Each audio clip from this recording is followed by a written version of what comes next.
Hi friends, Ganavi ಕಿಚನ್ಗೆ ಸ್ವಾಗತ. ಎಲ್ರೂ ಹೇಗಿದ್ದೀರಾ? ಚೆನ್ನಾಗಿದ್ದೀರಾ ಅನ್ಕೋತೀನಿ.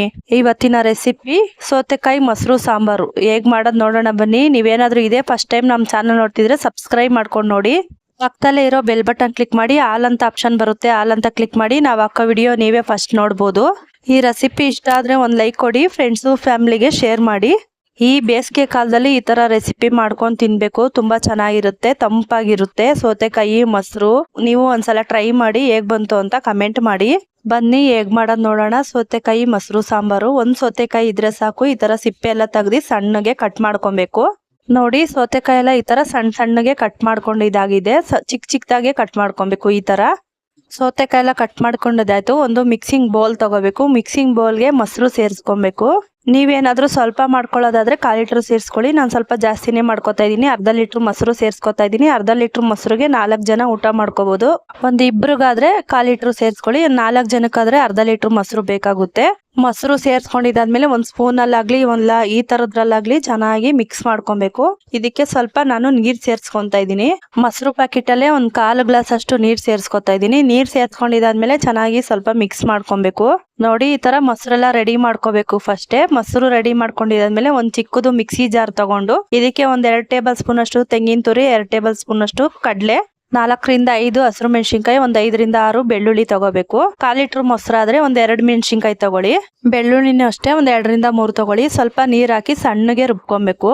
ಸೌತೆಕಾಯಿ ಮೊಸರು ಸಾಂಬಾರಂತೂ ತುಂಬಾ ರುಚಿಯಾಗಿದೆ. ನೋಡಿ, ಈ ತರ ಸಣ್ಣಗೆ ರುಬ್ಕೊಬೇಕು. ಇಷ್ಟ ಆಗಿದ್ರೆ ಸಾಕು. ಇವಾಗ ಹೇಗ್ ಮಾಡೋದ್ ನೋಡೋಣ ಬನ್ನಿ. ಮೊಸರುಗೆ ನಾನು ಒಂದ್ ಸೌತೆಕಾಯಿ ಕಟ್ ಮಾಡಿರೋದನ್ನ ಸೇರಿಸ್ಕೊಂತಾ ಇದ್ದೀನಿ. ಒಂದ್ ಸೌತೆಕಾಯಿ ಆದ್ರೆ ಸಾಕು. ಸೌತೆಕಾಯಿ ಸೇರಿಸ್ಕೊಂಡಿದ್ದಾದ್ಮೇಲೆ ಮಿಕ್ಸಿ ಜಾರಲ್ಲಿ ನಾವು ರುಬ್ಬಿ ರೆಡಿ ಮಾಡ್ಕೊಂಡಿದೀವಲ್ಲ, ಅದನ್ನ ಸೇರಿಸ್ಕೊಂಡು ಒಂದ್ಸಲ ನೀಟಾಗಿ ಈ ತರ ಮಿಕ್ಸ್ ಮಾಡ್ಕೊಬೇಕು. ನೋಡಿ, ಈ ತರ ನೀಟಾಗಿ ಮಿಕ್ಸ್ ಮಾಡ್ಕೊಂಡಿದ್ದಾದ್ಮೇಲೆ ಮಿಕ್ಸಿ ಜಾರಲ್ಲಿ ಸ್ವಲ್ಪ ನೀರ್ ಸೇರಿಸ್ಕೊಂಡು ಹಾಕೋಬೇಕು. ಜಾಸ್ತಿ ಏನು ಸೇರ್ಸ್ಕೋಬಾರ್ದು, ಇಷ್ಟಿದ್ರೆ ಸಾಕು. ನೋಡಿ, ಇವಾಗ ಒಂದ್ ಸ್ವಲ್ಪ ಒಗ್ಗರಣೆ ಮಾಡಿ ಸೇರಿಸ್ಕೊಬೇಕು. ಒಂದ್ ಸ್ವಲ್ಪ ಸಾಸಿವೆ, ಜೀರಿಗೆ, ಒಂದ್ 4 ರಿಂದ 5 ಒಣಗಿದ ಮೆಣಸಿನ್ಕಾಯಿ ಸೇರಿಸ್ಕೊಂಡು ಸ್ವಲ್ಪ ಕರಿಬೇವಿನ ಸೊಪ್ಪು ಸೇರಿಸ್ಕೊಂಡು ಒಗ್ಗರಣೆ ಮಾಡಿ ಸೇರಿಸ್ಕೊಂಡಿರೋದು. ನೋಡಿ, ಇಷ್ಟ ಆಗಿದ್ರೆ ಲಾಸ್ಟ್ ಅಲ್ಲಿ ಕೊತ್ತಂಬರಿ ಸೊಪ್ಪು ಸೇರಿಸ್ಕೊಬೇಕು. ಕೊತ್ತಂಬರಿ ಸೊಪ್ಪೆಲ್ಲ ಸೇರಿಸ್ಕೊಂಡಿದ್ದಾಯ್ತು. ಒಂದ್ಸಲ ಈ ತರ ನೀಟಾಗಿ ಮಿಕ್ಸ್ ಮಾಡ್ಕೊಂಡ್ರೆ 5 ನಿಮಿಷಕ್ಕೆ ಈ ಮೊಸರು ಸಾಂಬಾರು ರೆಡಿ ಆಗುತ್ತೆ. ನಾನಿಲ್ಲಿ ಇನ್ನ ಉಪ್ಪು ಸೇರಿಸ್ಕೊಂಡಿಲ್ಲ. ಲಾಸ್ಟ್ ಅಲ್ಲಿ ರುಚಿಗೆ ತಕ್ಕಷ್ಟು ಉಪ್ಪು ಸೇರಿಸ್ಕೊಂತಾ ಇದೀನಿ. ನೀವು ಫಸ್ಟೇ ಆದ್ರೂ ಸೇರಿಸ್ಕೋಬಹುದು. ಈ ತರ ಎಲ್ಲ ಲಾಸ್ಟ್ ಅಲ್ಲಿ ಮಿಕ್ಸ್ ಮಾಡಿ ಉಪ್ಪು ಸೇರಿಸ್ಕೊಳ್ಳೋದ್ರಿಂದ ಇನ್ನ ತುಂಬಾ ಚೆನ್ನಾಗಿರುತ್ತೆ ಟೇಸ್ಟ್. ನೋಡಿ, ಈ ಸೌತೆಕಾಯಿ ಮೊಸರು ಸಾಂಬಾರ್ ಸೂಪರ್ ಆಗಿ ರೆಡಿ ಆಗಿದೆ. ಈ ಸಾಂಬಾರಂತೂ ದೊಡ್ಡವರು ಮಕ್ಕಳು ಎಲ್ಲ ತುಂಬಾ ಇಷ್ಟಪಟ್ಟು ತಿಂತಾರೆ. ಸೌತೆಕಾಯಿ ಮೊಸರು ಇದ್ರೆ ಸಾಕು. 5 ನಿಮಿಷದಲ್ಲಿ ಮಾಡ್ಕೊಬಹುದು. ಬನ್ನಿ, ಇವಾಗ ಸೌತೆಕಾಯಿ ಮೊಸರು ಸಾಂಬಾರ್ ರೆಡಿ. ಸರ್ವ್ ಮಾಡೋಣ. ಈ ಮೊಸರು ಸಾಂಬಾರು ಅನ್ನಕ್ಕಂತೂ ಸೂಪರ್ ಆಗಿರುತ್ತೆ. ನೀವು ಪಲಾವ್ ಏನಾದ್ರು ಮಾಡಿದ್ರೆ ರೈತ ತರ ಮಾಡ್ಕೋಬಹುದು, ಅದಕ್ಕೂ ಚೆನ್ನಾಗಿರುತ್ತೆ. ಓಕೆ ಫ್ರೆಂಡ್ಸ್, ಇದಾಗಿತ್ತು ಇವತ್ತಿನ ರೆಸಿಪಿ. ಈ ರೆಸಿಪಿ ಇಷ್ಟ ಆಗಿದ್ರೆ ಒಂದು ಲೈಕ್ ಕೊಡಿ, ಫ್ರೆಂಡ್ಸ್ ಫ್ಯಾಮಿಲಿಗೆ ಶೇರ್ ಮಾಡಿ, ನಮ್ಮ ಚಾನಲ್ ಸಬ್ಸ್ಕ್ರೈಬ್ ಮಾಡ್ಕೊಂಡು ನೋಡಿ. ಪಕ್ಕದಲ್ಲೇ ಇರೋ ಬೆಲ್ ಬಟನ್ ಕ್ಲಿಕ್ ಮಾಡಿ, ಆಲ್ ಅಂತ ಆಪ್ಷನ್ ಬರುತ್ತೆ, ಆಲ್ ಅಂತ ಕ್ಲಿಕ್ ಮಾಡಿ ನಾವು ಹಾಕೋ ವಿಡಿಯೋ ನೀವೇ ಫಸ್ಟ್ ನೋಡ್ಬೋದು.